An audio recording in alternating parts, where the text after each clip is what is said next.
Hello everyone and welcome back to my channel. Today I'll be reviewing the Tati Beauty Blendiful, and I know this came out a little while ago but I had it shipped to America. I've just come back from New York, so I had it shipped there and I've just picked it up and I'm so excited to try this. I've seen a couple of reviews, a bit of a mixed bag, and some people really like it, some people say it ripped, some people said it leaves fibres on your face. We'll see. It also came with this baby Blendiful, this cute little heart, which I tried with my concealer. You can see it's a bit used. So I've got a completely bare face, no makeup. I've got a new ring light, so that's why I look a little bit funky. So I'm going to start by getting my face ready with this Radiance of the Sea drops by Tarte. So if I open it up, there's like a little pipette and you drop it on your face. Oh, it's running, it's running. And Tati says you can blot, you can blend, you can rub. I can go very red apparently. It is very soft. You know what it feels like? I've got this stitch here. I got this in Disneyland Paris. It feels like this, like, you know, that kind of silky teddy bear fluffy material? That's what this feels like. I feel like this is going to be really absorbent and just eat away at my products, but a lot of them I put directly on my face anyway, so it shouldn't make too much of a difference. Next I'm going to go in with this Tarte foundation. Got a little mirror here as well just to help me out.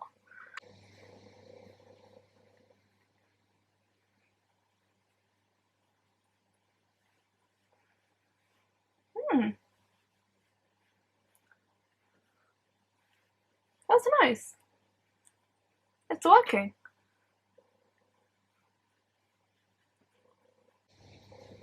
It's blending really nicely, but as expected, it's kind of eating up my product on my face. It's blended really nicely, but I don't feel like the coverage is as heavy as it normally would be. But that could just be because I'm using a ring light and it makes my skin look awful. And you can see there's quite a bit of product on there. I'm going to go in with a little bit more on my cheeks. I got this cute top from Tommy Hilfiger in Macy's in New York, and it's actually from the menswear section, and I feel like such a deviant because it was on sale for $30 and all the ones in the women's wear section were really expensive. And it's pink, so take that, patriarchy. I win. So normally I would use like a flat top stippling brush and it gets really streaky. I really like that. I think I'll use that again. The next thing I normally do is brows.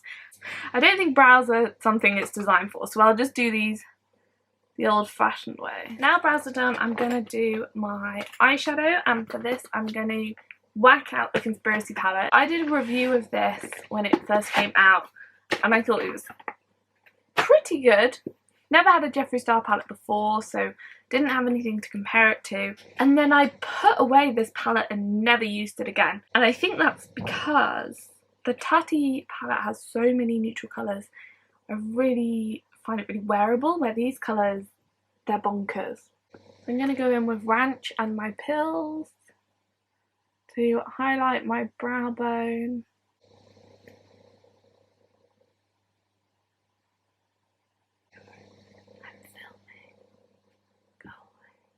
And then taking a mix of Diet Cola and Pigment as like a transition shade.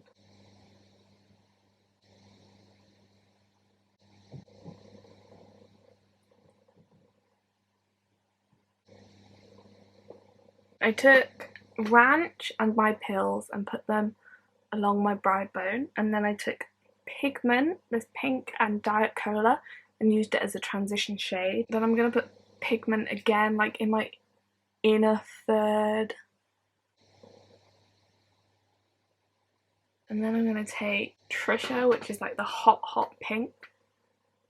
Put it right in the middle of my lid. Ooh, I matched my top. And then I'm going to take the purple shade Not a Fact and put it in the outer third.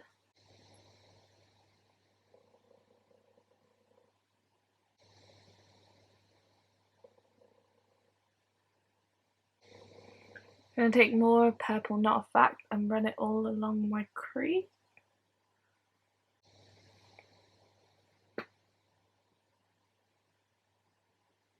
And then I'm going to take Diet Cola again and pop it right in the middle.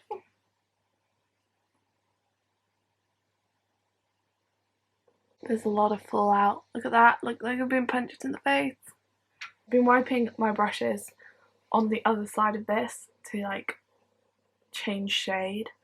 And I'm just going to take the side that I've been wiping them on and just kind of dust a little bit of the fallout off. Concealer time. And put that all under my eye. And try and cover up all that fallout. And then down my nose. And on my forehead.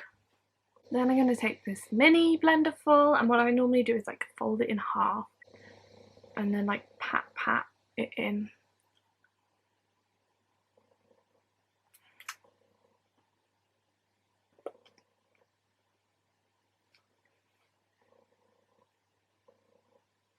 That looks pretty good, and it's covered most of that fallout apart from like on my actual lash line. Excuse my paleness, I'm actually a vampire.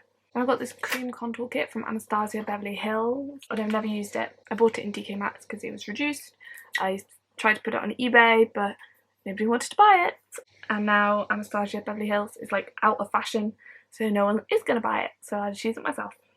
So Tati kind of recommends folding the top bit in half, and then do I just go in, straight in with it?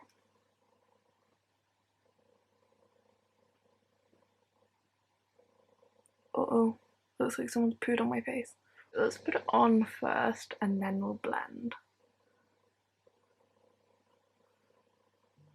We'll see how that goes. Put like the medium brown one, and then I'm gonna get this lighter brown one and put it like down my nose.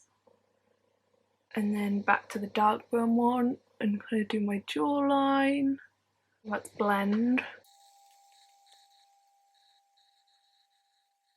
It looks worse on camera than it does in real life. But I did spread it a bit too far on my chin. So I look like I've got a beard.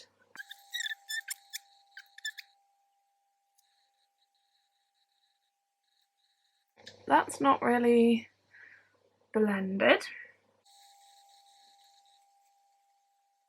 Like my forehead is blending okay. That bit works. Okay, I think the forehead is blending nicely. My cheek contour is a hot mess. Let's just cover it up.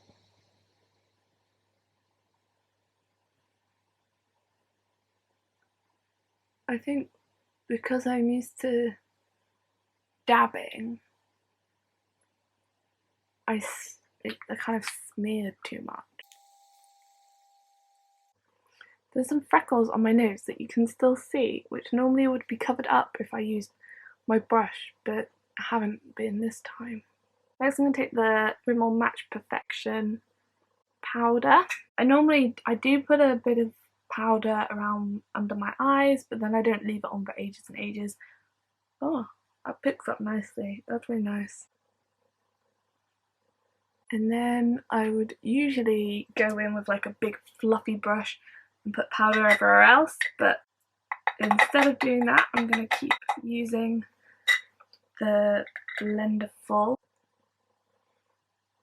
I feel like Coco Chanel. Is this right? Am I doing it right?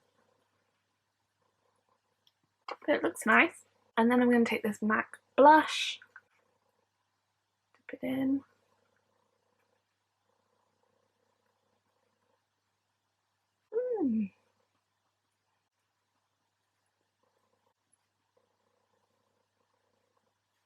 That picks up. There's a lot on the puff, but I think it looks really nice and natural. And then Jeffree Star Skin Frost. Ah, it's like glowing under my ring light. I'm going to go in like with the centre of it and fold it into a little point. Dip it in. Not doing much. Let's try one of the corners. Screw it into a little ball.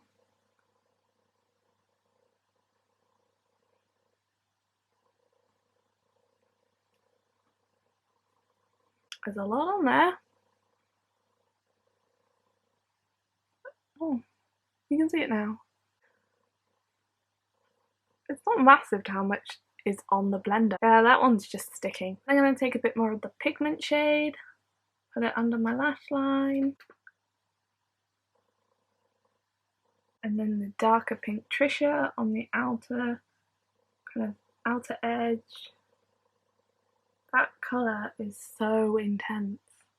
And then the purple not fat shade to kind of connect up the under area of my eye and the outer area. A mix of ranch and diet cola, which is the white and the silver, and put it right in the middle. I'm just going to go in lips and eyeliner and mascara. Final look. I think I'm just going to turn my ring light to a different colour. Okay, that's like an orangey one because it's making me look really pale, and I'm pale, but I'm not that pale. All in all, putting on my foundation with the Blendiful was divine. It glides on, it's so easy. It's not as full coverage as like a normal brush that I use, but it's quick. If I did foundation every day, it would save me so much time. For other products like the contour, I think I could get used to it. Like at the top of my head, it did a really good job, but it's a bit of a learning curve. And then powder products, it did my blusher really well, but the highlight, it didn't let go of the Blendiful, it clung to it. And then on my nose where I was putting the highlight, it kind of took off my foundation a little bit, so you can still see my freckles and my pores. I think in the future I probably would just do my highlight with my finger or with a brush, because I'm still going to have to carry my brushes to do like my eyeshadow and everything. So it's not like I can just get rid of all my brushes and just carry around the Blendiful, because I can't. So the cost of this was $18. The shipping was $2.95 to America, and I think to the UK was like £10–15. That's why I sent it to my brother in America instead. And then there was 3 taxes on it that brought the whole total to $22.81, which is roughly like £18 at the moment in the UK. Is it worth it? Absolutely not. No, not a chance. I wouldn't buy this again if it broke. I don't think there's anything that this does that like a traditional makeup sponge doesn't do, and I would probably only just use it for my foundation. But I will use it. I think honestly I'd pay like £10 for this. But then people pay a lot more for a beauty blender, and I wouldn't pay that price for one of those either. Thank you for watching my channel. Please like and subscribe if you want to see more.